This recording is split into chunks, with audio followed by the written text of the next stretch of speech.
आइए साथियों, जैसा कि अभी हमने एलआरएस स्कीम में पढ़ा था कि इसकी लिमिट क्या है, कि कितना अमाउंट हम विदेश में भेज सकते हैं, कितना अमाउंट हम एब्रॉड में रिमिट कर सकते हैं।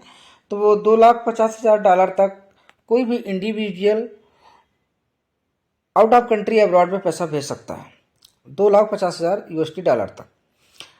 और ये इंडिविजुअल अडल्ट भी भेज सकता है और माइनर भी भेज सकता है। अगर माइनर भेजता है तो उसके ब्याह पे उसका जो भी नेचुरल गार्जियन होगा तो उसके साइन होंगे। इसके लिए एक फार्म नंबर A2 यूज किया जाता है, तो उस पर उसके गार्जियन के जो भी नेचुरल गार्जियन होगा उसके साइन होंगे। और कौन पैसा नहीं भेज सकता है हमने प्रीवियस वीडियो में बताया था, फिर भी यहाँ पर हम एक बार रिपीट कर देते हैं। प्रीवियस वीडियो को यहाँ पर हम समराइज कर देते हैं। तो इसकी लिमिट क्या है एलआरएस की, ये $2.5 लाख है तक $2 तक पैसा हम विदेश में अब्रॉड में रिमिट कर सकते हैं। और एक माइनर भी भेज सकता है, शर्त है कि माइनर के ब्याह पे उसका नेचुरल गार्जियन साइन करेगा। और इसको कोई भी इंडिविजुअल जो इंडियन रेजिडेंट है वो इस पैसे को भेज सकता है। और कौन नहीं भेज सकता है, इसके लिए जो कारपोरेट हैं वो नहीं भेज सकते हैं, और जो फर्म है, कंपनी है, वो नहीं भेज सकती हैं। तो इस तरह के जो लोग हैं वो पैसे को नहीं भेज सकते हैं। ठीक है, देखिए जैसे कि आप देख पा रहे होंगे वीडियो में कि जो कारपोरेट है वो पैसे को नहीं भेज सकते इस स्कीम के तहत, एलआरएस के तहत। और जो पार्टनरशिप फर्म है वो पैसे को नहीं भेज सकती हैं। हिंदू अनडिवाइड फैमिली नहीं भेज सकता है, या ट्रस्ट होते हैं वो भी पैसे को नहीं भेज सकते हैं। ठीक है, आइए हम वीडियो को अब शुरू करते हैं। और हम इस वीडियो में हम ये जानने की कोशिश करेंगे कि इसमें दो तरह के ट्रांजैक्शन होते हैं। जब पैसा कोई भी इंडिया से हम बाहर रिमिट करते हैं, या कोई भी हम फॉरेन एक्सचेंज में ट्रांजैक्शन करते हैं, तो उसमें दो तरह के ट्रांजैक्शन होते हैं। एक नंबर ट्रांजैक्शन, दो नंबर ट्रांजैक्शन। पहला आपका होता है मान लीजिए कैपिटल ट्रांजैक्शन, और सेकेंडरी होता है आपका करंट अकाउंट। यहाँ पर प्राइमरी और सेकेंडरी की बात कुछ नहीं है। यहाँ पर सिंपल ये समझना है कि हम जब भी कोई भी पैसा इंडिया से बाहर यानी एब्रॉड में रिमिट करते हैं एलआरएस स्कीम के तहत, तो उसमें दो तरह के ट्रांजैक्शन होते हैं। या तो वो कैपिटल ट्रांजैक्शन होगा, या फिर वो आपका क्या होगा, करंट ट्रांजैक्शन होगा। कैपिटल ट्रांजैक्शन का मतलब सिंपल सा है, जहाँ पर लायबिलिटी और असेट्स में कोई भी अल्ट्रेशन होता हो तो वो कैपिटल ट्रांजैक्शन के अंतर्गत आएगा। और जहाँ पर कोई भी प्रॉपर्टी मतलब कोई भी हम कह सकते हैं कि एसेट लायबिलिटी में जहाँ पर कोई अल्ट्रेशन नहीं हो, जैसे कि कोई बंदा ऐसे ही टूर पे गया हुआ है, ऐसे ही उसने कहा कि चलो विदेश घूम करके आते हैं, देखते हैं कि वहाँ का कैसा क्या माहौल है, क्या है। मतलब जैसे टूर पे जाते नहीं है जो विजिटर जाते हैं, जैसे हम लोग शिमला, मनाली, कुल्लू मनाली इत्यादि प्लेसेस पे जाते हैं, गोवा जाते हैं घूमने के लिए। तो इस तरह से अगर कोई अमेरिका में मान लीजिए टूर पर गया हुआ है, तो उसमें उसकी एसेट में ना तो मॉडिफिकेशन हो रहा है ना अल्ट्रेशन हो रहा है। मतलब उसमें कोई भी उसकी एसेट्स लायबिलिटी पर कोई अल्ट्रेशन नहीं हो रहा है। That means current account. ठीक है, आइए अब वीडियो को शुरू करते हैं।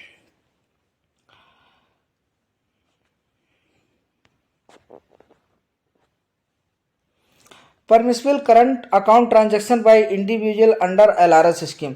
अगर एलआरएस स्कीम के अंतर्गत बात करें तो जो कैपिटल अकाउंट ट्रांजैक्शन होते हैं वो कौन कौन से होते हैं, मतलब कौन कौन से ट्रांजैक्शन हैं जो एलआरएस स्कीम के तहत कैपिटल ट्रांजैक्शन के तहत आएंगे।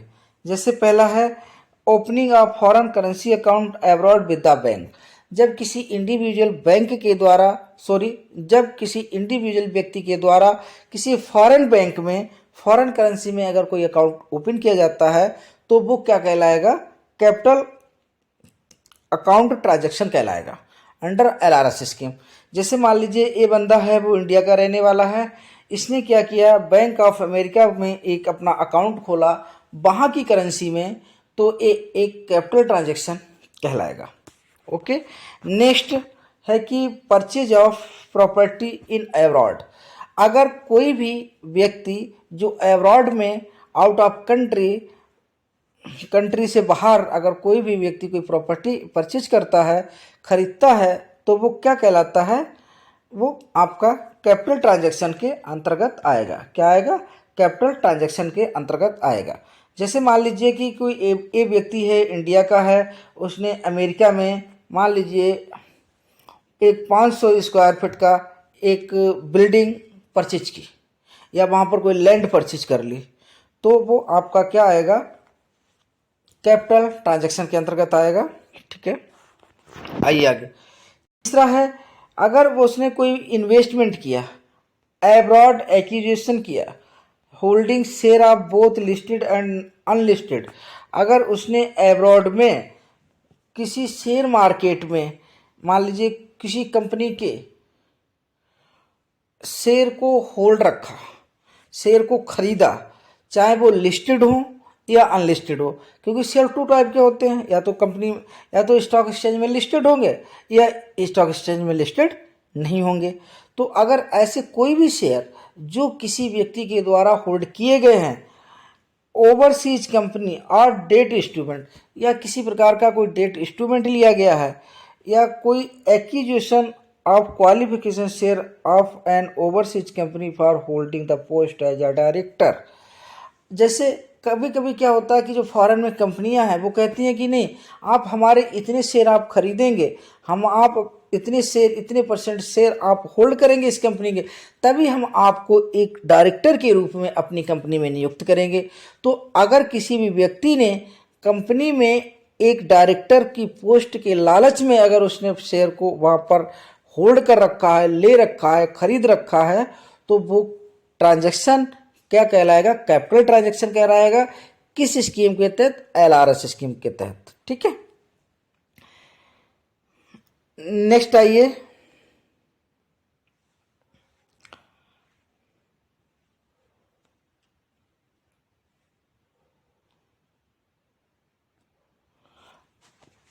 Acquisition of share foreign company toward professional services rendered और लीव ऑफ डायरेक्टर्स रिम्यूनरेशन, कि अगर जो प्रोफेशनल सर्विसेज है उसकी एवज में अगर कोई शेयर वहाँ पर होल्ड कर रखे हैं, तो इत्यादि इस टाइप के कुछ भी है, तो वो आपके कहलाएंगे कैपिटल ट्रांजैक्शन कहलाएगा।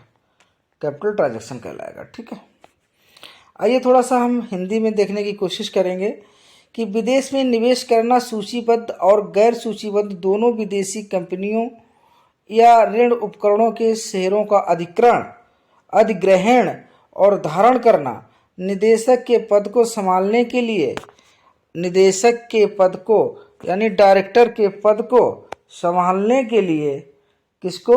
डायरेक्टर के पद को, निदेशक के पद को संभालने के लिए किसी विदेशी कंपनी के योग्यता शेयरों का अगर वो अधिग्रहण करता है, क्या करता है? अधिग्रहण करता है,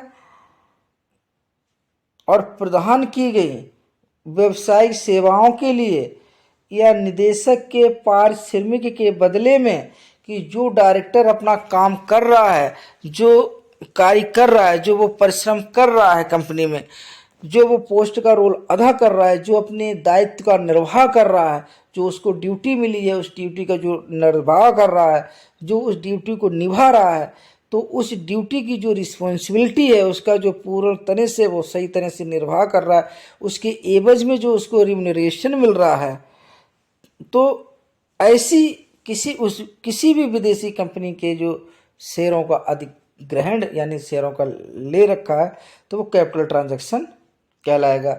जैसे आपका म्यूचुअल फंड हो सकता है, वेंचर कैपिटल फंड हो सकता है, अनरेटेड ऋण प्रतिभूतियाँ हो सकती हैं, कोई भी प्रोमिसरी नोट हो सकता है, जिसके रूप में वो वहाँ पर निवेश करता है। तो अभी तक हमने 3 चीज़ें देखी कि अगर वो फॉरेन करेंसी में अकाउंट खोलता है, कैपिटल अकाउंट ट्रांजैक्शन कहलाएगा, अगर प्रॉपर्टी खरीदता है तब वो कहलाएगा, या किसी भी विदेशी कंपनी में वहाँ पर किसी भी पोस्ट पे, जैसे डायरेक्टर के पोस्ट पे जो उस पर वो कार्य कर रहा है, जो उसको लायबिलिटी, जो उसको जिम्मेदारी मिली हुई है, तो उसकी एवज में जो पारिश्रमिक के एवज में जो वहाँ पर उसने उस कंपनी के जो शेयर हैं उनको ले रखा है, या वहाँ के म्यूचुअल फंड उस कंपनी का खरीद रखा है, तो वो भी क्या कहलाएगा? कैपिटल ट्रांजैक्शन कहलाएगा। तो ये आपके 3 तरीके हो गए। आगे देखते हैं कि चौथा इसमें कौन सा प्रकार आएगा, setting of a Holi owned subsidiary. अगर वो कोई भी अपनी पूरी तरह से पूर्ण स्वामित्व वाली कोई सब्सिडरी ओपन कर लेता है, कोई सिस्टर कंसर्न वहाँ पर है, joint venture outside of India, अगर कोई ज्वाइंट वेंचर है कहाँ पे, outside of India, for bonafide business subject to term and condition as per FEMA. अगर फेमा के नियमानुसार अगर किसी भी व्यक्ति ने भारत के बाहर यानी कि एब्रॉड में कोई अपने पूर्ण स्वामित्व वाली सब्सिडरी को ओपन कर रखा है, सब्सिडरी चला रहा है, जिसको हम सिस्टर कंसर्न कहते हैं, और ज्वाइंट वेंचर अगर कोई वहाँ पर है उसमें उसने पैसा लगा रखा है, तो वो आपका क्या कहलाएगा, कैपिटल अकाउंट ट्रांजैक्शन कहलाएगा। यानी अब हम इसे हिंदी में थोड़ा देखते हैं कि वास्तविक व्यवसाय के लिए भारत के बाहर पूर्ण स्वामित्व वाली सहायक कंपनियों और स्वामित्व उद्यमों की स्थापना फेमा के नियमों और शर्तों के अधीन होगी। यानी फेमा के शर्तों का उल्लंघन नहीं होना चाहिए, फेमा के जो रूल है उनका उल्लंघन नहीं होना चाहिए। तो ये आपके 4 हो गए। 5वां आपका क्या आता है कि standing loan including loans in Indian rupees. अगर कोई भी लोन जो लोन ले रखा है या कोई लोन जो इंडियन रुपीस में है टू एनआरआई के लिए अगर कोई भी लोन इंडियन रुपीस में है, who are relative as a defined in company act 2013। अगर कोई भी ऐसा क्लोज रिलेटिव है जिसने इंडियन रुपीस में एनआरआई को लोन किसी एनआरआई ने लोन ले रखा है, तो वो भी क्या कहलाएगा, कैपिटल ट्रांजैक्शन कहलाएगा, कैपिटल अकाउंट ट्रांजैक्शन कहलाएगा। ठीक है। भारतीय एनआरआई को भारतीय रुपए में ऋण सहित ऋण प्रदान करना जो कंपनी अधिनियम 2013 में परिभाषित रिश्तेदार है उसके लिए ऐसा है, तो वो भी कहलाएगा। तो दोस्तों ये कैपिटल अकाउंट ट्रांजैक्शन आप लोगों को समझ में आ गए होंगे। अब हम आगे देखेंगे कि करंट अकाउंट ट्रांजैक्शन क्या होते हैं, तो हम वीडियो को कंटिन्यू रखेंगे, थोड़ा बड़ा हो जाएगा, कोई दिक्कत नहीं है, बस आपको समझ आना चाहिए। ठीक है। देखिए, द लिमिट ऑफ $2,50,000 पर फाइनेंशियल अंडर द स्कीम। जैसा कि हम पहले बता चुके हैं कि $2,50,000 तक ही इस स्कीम के तहत रिमिट कर सकता है। Include submission remittance for current account transaction. ठीक है। तो वो चाहे कैपिटल हो या करंट ट्रांजैक्शन हो, दोनों को मिला करके वो $2,50,000 ही रिमिट कर सकता है। ठीक है। चाहे वो प्राइवेट विजिट हो, किसी को गिफ्ट या डोनेशन देना हो, या फिर गोइंग ऑन एम्प्लॉयमेंट हो, या वो एम्प्लॉयमेंट के लिए विदेश गया हो, या फिर वो इमिग्रेशन के लिए गया हो, या फिर क्लोज रिलेटिव का कोई मेंटेनेंस के लिए पैसा भेज रहा हो, या फिर कोई बिजनेस ट्रिप हो, या कोई मेडिकल ट्रीटेड ऑन अब्रॉड, या अब्रॉड में कोई मेडिकल इमरजेंसी हो या मेडिकल के लिए पैसा भेजना हो, या अब्रॉड में स्टडी के लिए पैसा भेजना हो, तो ये सारी चीज़ें किस में आती हैं, करंट अकाउंट में आती हैं। ठीक है। अवेलेबल टू रेजिडेंट इंडिविजुअल्स, तो ये सारी सुविधाओं के लिए जो अभी हमने सारी सुविधाओं के नाम लिए, तो वो सारी सुविधाएं जैसे कि प्राइवेट विजिट, गिफ्ट डोनेशन, बाहर के लिए मतलब रोजगार के लिए विदेश में जाना, इमिग्रेशन, या क्लोज रिलेटिव के मेंटेनेंस के लिए पैसे भेजना, या कोई बिजनेस ट्रिप हो, या मेडिकल के लिए या स्टडी के लिए, तो ये सारे तरह के पैसे, सारे तरह की जो सुविधाएं हैं उनके लिए अगर हम कोई पैसा भेजते हैं, इंडिया से रिमिट करते हैं, तो वो आपका करंट अकाउंट ट्रांजैक्शन कहलाएगा। अब देखते हैं कि हम permissible current account transaction by an individual under LRS scheme. LRS scheme के तहत करंट अकाउंट ट्रांजैक्शन इंडिविजुअल के लिए कौन कौन से होते हैं उनको हम थोड़ा यहाँ पे देखेंगे। जैसे कि आपका है सबसे पहला प्राइवेट विजिट। अगर कोई फॉरेन में जाता है, अब्रॉड में जाता है, इंडिया से बाहर जाता है, तो उसके लिए वो चाहे वो प्राइवेट विजिट पे गया हुआ हो तो वो भी क्या है, वो $2,50,000 तक यूएसडी डॉलर तक पैसे को बाहर भेज सकता है, यानी अपने साथ ले जा सकता है। लेकिन एक कंडीशन नेपाल और भूटान के लिए एप्लीकेबल नहीं है। नेपाल और भूटान यहाँ पर एक्सेप्शनल केस के रूप में रहेंगे, ठीक है। फ्रॉम एडी और एफएमसी, तो ये जो करेंसी के में ले जा होगा तो वो करेंसी कहाँ से उसको प्राप्त होगी, कहाँ से मिलेगी, क्योंकि रुपयों को तो नहीं ले जा सकता है वहाँ पे, इंडियन INR को वहाँ पर नहीं ले जा सकता है। अगर लेके भी मान लो जाएगा 1%, तो वहाँ पर कौन लेगा, कोई नहीं लेगा। क्या कह रहे यार हम इस करेंसी का क्या करेंगे, है ना, कहाँ मत्था पच्ची वो करेगा बेचारा। तो वहाँ पर आपको डॉलर में कन्वर्ट करवा करके ले जाना पड़ेगा, ओके। और वो कन्वर्ट कहाँ से होंगे, एडी से होंगे। अथराइज डीलर्स हैं जो RBI फेमा एक्ट के तहत इनको नियुक्त करती है। वो बैंकें होती हैं, कोऑपरेटिव बैंकें होती हैं, अर्बन कोऑपरेटिव बैंकें होती हैं, या जो फाइनेंशियल इंस्टीट्यूशंस हैं वो होते हैं, ठीक है। या फिर FFMC full fledge money changers होते हैं, उनके लिए इज एनी वन फाइनेंशियल एक फाइनेंशियल ईयर में irrespective of the number of visits undertaking the during the year. कहने का मतलब सिंपल सा ये हुआ कि एक साल के अंदर वो कितनी भी विजिट कर सकता है। ये नहीं है कि एक विजिट के लिए हम इतना देंगे, ऐसा कहीं पर कोई लिमिटेशन नहीं है। अगर वो मान लीजिए अगर 50 विजिट करता है एक साल के अंदर, तब वो $2.5 लाख तक पैसा को यूटिलाइज कर सकता है। चाहे वो एक विजिट में कर ले, चाहे वो 50 में कर ले, चाहे वो 100 विजिट में कर ले, चाहे वो 200 में कर ले, चाहे 400 में कर ले। यानी कहने का मतलब सिंपल सा ये हुआ कि एक साल में वो $2,50,000 का ही रेमिटेंस कर सकता है, चाहे वो कितनी भी विजिट में करे। नंबर ऑफ विजिट का ऐसा कहीं पर कोई लिमिटेशन नहीं है, ठीक है। अब विजिट के दौरान चाहे वो उसके जो भी एक्सपेंसेस हों, जैसे रेल का कोई किराया है, कॉस्ट है, रोड है, वाटर ट्रांसपोर्टेशन है, कॉस्ट ऑफ यूरो रेल है, या पास टिकट है, एट्सेट्रा। तो ये इंडिया ओवरसीज होटल में अगर कोई लॉन्जिंग वगैरह एक्सपेंसेस हैं वो इसमें खर्च कर सकता है। सैलरी सब submit under the LRS scheme, तो वो सारा कुछ LRS स्कीम के तहत कवर हो जाएगा, ठीक है। द टूर ऑपरेटर, जो टूर ऑपरेटर्स होते हैं, कौन होते हैं, टूर ऑपरेटर्स होते हैं, can collect this amount.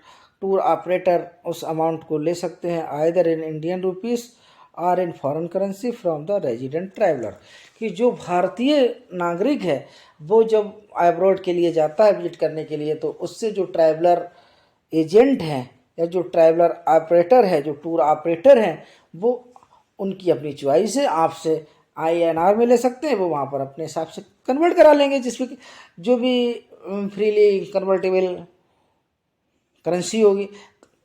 Freely convertible currency है उसका बहुत नाम आता है। तो फ्रीली कन्वर्टेबल करेंसी का मतलब होता है जो ग्लोबल लेवल पर जो वैश्विक रूप से जिसको आसानी से बदला जा सके, आसानी से चेंज किया जा सकता, आसानी से एक्सचेंज किया जा सकता है, वो फ्रीली कन्वर्टेबल करेंसी कहलाता है। क्या कहलाता है, फ्रीली कन्वर्टेबल करेंसी, ठीक है। जैसे इसमें आपके USD डॉलर आ जाएगा, कनाडियन डॉलर आ जाएगा, ऑस्ट्रेलिया डॉलर आ जाएगा, ग्रेट ब्रिटेन पॉइंट आ जाएगा, यूरो आ जाएगा, जापानीज एन आ जाएगा, ठीक है। आई थिंक ये क्लियर हो गया होगा आप लोगों के लिए, इसलिए हमें हिंदी में पढ़ने की ज़रूरत नहीं है।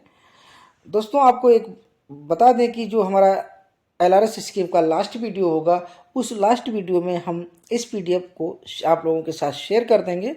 आप इस PDF को डाउनलोड करके आप इसको स्टडी कर सकते हैं, ताकि आपके कॉन्सेप्ट पूरी तरह से क्लियर हो जाए। तो पहला तो हमारा ये हुआ कि भाई वो विजिट पे। दूसरा है डोनेशन। अगर वो किसी को कोई गिफ्ट या डोनेशन देना चाहता है, any resident individual may remit to the up to $2,50,000 $2,50,000 तक अगर कोई भी इंडियन रेजिडेंट है तो वो गिफ्ट भी कर सकता है एक फाइनेंशियल ईयर में, जो फाइनेंशियल ईयर आपका 1 अप्रैल से लेकर के नेक्स्ट 31 मार्च तक चलेगा। ठीक है। Subscribe our channel the smart banking cloud. आप लोगों से निवेदन है कि हमारा channel the smart banking cloud अवश्य ज्वाइन करें फॉर मोर अपडेट। तीसरा है गोइंग अब्रॉड ऑन एम्प्लॉयमेंट। अगर कोई भी व्यक्ति जो इंडिया का रहने वाला है, अगर वो एम्प्लॉयमेंट के लिए अगर जा रहा है फॉरेन में, अब्रॉड में, मान लीजिए अमेरिका में जा रहा है एम्प्लॉयमेंट के चक्कर में, रोजगार लेने के लिए, तो वो भी $2,50,000 तक वहाँ पर ले जा सकता है। ठीक है। जो अपना जो भी एडी डीलर्स इन इंडिया है वहाँ से करेंसी ले सकता है, यानी यहाँ पर रुपए देगा, वहाँ से वो डॉलर अपना जो भी जिस भी कंट्री में जा रहा है उसके हिसाब से वो करेंसी वहाँ से ले सकता है, जो भी अथराइज डीलर्स हैं। ठीक है। अगला है मेंटेनेंस के लिए। अगर किसी क्लोज रिलेटिव है जो अब्रॉड में रह रहा है, क्लोज रिलेटिव का मतलब है एक कंपनी एक्ट 2013 है तो उसमें क्लोज रिलेटिव की डिफिनेशन दी हुई है, तो आप वहाँ से इस डिफिनेशन को पढ़ सकते हैं। वैसे क्लोज रिलेटिव आप लोगों को पता ही है, फादर हो सकता है, बेटा हो सकता है, मदर हो सकती है, वाइफ हो सकती है, बस एक क्लोज रिलेटिव हो सकता है, ब्रदर हो सकता है। ठीक है। आइए क्या, तो उनके लिए भी $2,50,000 तक भेजा जा सकता है। या इमिग्रेशन के लिए, a person wanting to immigrate can draw foreign currency exchange from AD category first and AD category second. अगर कोई बंदा वहाँ पर इमिग्रेशन के लिए जाता है तो वो भी $2,50,000 तक पैसे को वहाँ पर रिमिट कर सकता है। इसके लिए वो एडी जो अथराइज डीलर कैटेगरी फर्स्ट है, अथराइज डीलर कैटेगरी फर्स्ट है और अथराइज डीलर कैटेगरी है, तो वहाँ से उस अमाउंट को ले सकता है, उसको कोई प्रॉब्लम नहीं। Remittance of any amount in foreign exchange outside India in excess this limit में be allowed only the toward meeting. देखिए, अब इसमें कहा है कि अगर इमिग्रेशन के लिए जा रहा है तो वो $2,50,000 से ज़्यादा भी पैसा वहाँ पर रिमिट कर सकता है। ठीक है। लेकिन उसकी कंडीशन क्या है वो आइए देख लेते हैं। क्या कंडीशन है कि लिमिटेंस में be allowed only toward meeting incidental expenses in the country. ठीक है। Immigration and not to earning point और the credit become eligible immigration by way of overseas investment in government bond, land, commercial enterprises. ठीक है। कहने का मतलब है कि कोई भी अगर इंडिविजुअल बंदा कोई भी अगर इमिग्रेशन के लिए जाता है तो वो $2,50,000 से ज़्यादा भी पैसा ले जा सकता है, कि बशर्ते कि वो कुछ चीज़ों को, कुछ जो टर्म कंडीशन है उसको फॉलो करनी पड़ेंगी। आइए इसके लिए थोड़ा इसमें हम समझने की कोशिश करेंगे कि प्रवास करने का इच्छुक कोई भी व्यक्ति एडी श्रेणी फर्स्ट और एडी श्रेणी सेकंड से इमिग्रेशन के देश में, जिस देश में वो जा रहा है उसके द्वारा निर्धारित राशि $2,50,000 अमेरिकी डॉलर विदेशी मुद्रा ले सकता है। इस सीमा से अधिक भी विदेशी मुद्रा को किसी भी राशि को भारत के बाहर भेजने की अनुमति केवल इमिग्रेशन के देश में आकस्मिक, अगर जो भी अचानक कोई खर्चे पड़ जाते हैं को पूरा करने के लिए दी जा सकती है, ना कि सरकारी बॉन्डों में विदेशी निवेश के माध्यम से इमिग्रेशन के लिए पात्र बनाने के लिए अंक या मतलब ऐसा नहीं है कि इमिग्रेशन, क्योंकि बहुत सी कंट्री है तो उनमें कुछ लिमिटेशंस भी होती हैं कि एक व्यक्ति ही हमारे यहाँ पर आ सकता है, तो ये नहीं है कि ऐसा किसी के लिए पैसा $2,50,000 से ज़्यादा नहीं भेजा जा सकता कि जैसे उसे लगे कि भाई उसको पात्र बनाने के लिए वो अपनी कोई लैंड खरीद रहा है, कोई बॉन्ड खरीद रहा है सरकारी, तो ऐसा नहीं होना चाहिए। ठीक है। अब है कि वो तो प्राइवेट विजिट हो गई। अब है बिजनेस ट्रिप। तो बिजनेस ट्रिप में बहुत इंटरेस्टिंग क्वेश्चन है। तो बिजनेस ट्रिप में वैसे तो $2,50,000 तक भेज सकते हैं, लेकिन अगर यही कोई कंपनी के द्वारा, जिस कंपनी में आप काम कर रहे हैं, अगर उसके संदर्भ में अगर बिजनेस ट्रिप में जाते हैं तो इसकी फिर कोई लिमिट नहीं होती है, वो इसी पैरा में यही बताया गया है। फिर भी आइए एक बार इसको रीड कर लेते हैं। Visit bye individuals in connection with the attending of an international conference. जब कोई भी इंडिविजुअल इंटरनेशनल कॉन्फ्रेंस को अटेंड करने के लिए जाता है, सेमिनार के लिए जाता है, या कोई स्पेशल ट्रेनिंग के लिए जाता है, या कोई अप्रेंटिस ट्रेनिंग के लिए जाता है, तो are treated as a business visit. यानी जब कोई भी व्यक्ति किसी इंटरनेशनल कॉन्फ्रेंस के लिए, सेमिनार के लिए, स्पेशलाइज ट्रेनिंग के लिए या ट्रेनिंग में अटेंड करने के लिए जाता है, अप्रेंटिस के लिए जाता है, तो ऐसी सभी प्रकार की विजिट क्या कहलाती हैं? बिजनेस विजिट कहलाती हैं।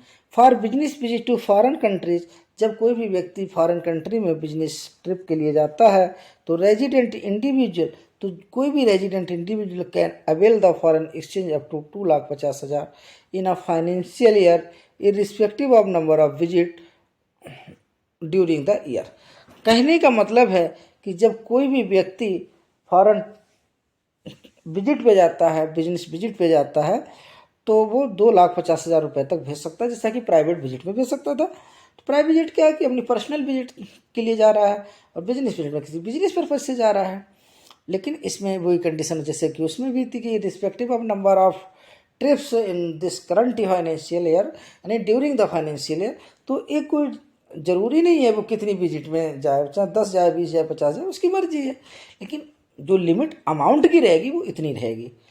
आगे आइए, हाउ ईवर। अब ये बहुत इम्पोर्टेंट है, यहाँ से आपको थोड़ा ध्यान देना है, बहुत ही अति इम्पोर्टेंट है। हाउ ईवर, क्योंकि एग्जाम में ऐसे ही आता है घुमाने के लिए कि अगर कोई बिजनेस ट्रिप है के लिए वो जा रहा है, और वो बिजनेस ट्रिप है उससे कंपनी की तरफ से या वैसे है तो कितने पैसे ले जा सकता है, तो इस तरह के क्वेश्चन आते रहते हैं। If an employee is a being deputed by an entity for any above the expenses are borne by the sorry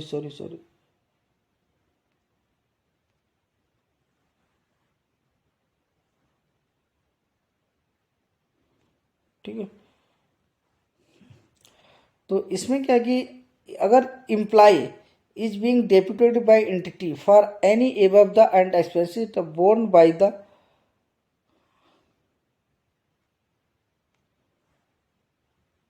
latter, such as expenses shall be treated as residual current account transaction outside LRS and may be permitted by AD without any limit, subject to verifying the bona fide of the transaction। अगर किसी entity के द्वारा, यानी जैसे वो business trip पे जा रहा है तो किसी अगर एंटिटी से रिलेट करता तो एंटिटी उसे अगर भेज रही है तो फिर इसमें जो भी अथराइज डीलर्स होंगे तो बिना किसी लिमिट के वो पैसे दे सकते हैं, लेकिन अथराइज डीलर्स की जिम्मेदारी होगी कि ये जो भी ट्रांजैक्शन है वो बोनाफाइड ट्रांजैक्शन होना चाहिए। ठीक है, यानी कि अभी हमने जो करंट अकाउंट के बारे में देखा, ट्रांजैक्शन कौन कौन से होते हैं, तो वो देख लिया कि हमारा प्राइवेट बिजनेस हो गया, प्राइवेट विजिट हो गया, गिफ्ट एंड डोनेशन हो गया, अब्रॉड में कुछ हो गया, अब्रॉड में एम्प्लॉयमेंट के लिए जा रहा है, या क्लोज रिलेटिव के लिए कोई मेंटेनेंस के लिए पैसे दे रहा है, या फिर किसी इमिग्रेशन के लिए वो जा रहा है, या फिर कोई बिजनेस ट्रिप के लिए जा रहा है, तो ये सारी चीज़ें करंट अकाउंट ट्रांजैक्शन में आएंगी। ठीक है, आगे है मेडिकल ट्रीटमेंट। तो मेडिकल ट्रीटमेंट में भी वही कंडीशन है जो इमिग्रेशन में है। ठीक है, इमिग्रेशन में जो कंडीशन है वही मेडिकल में है, जो वही बिजनेस उसमें है।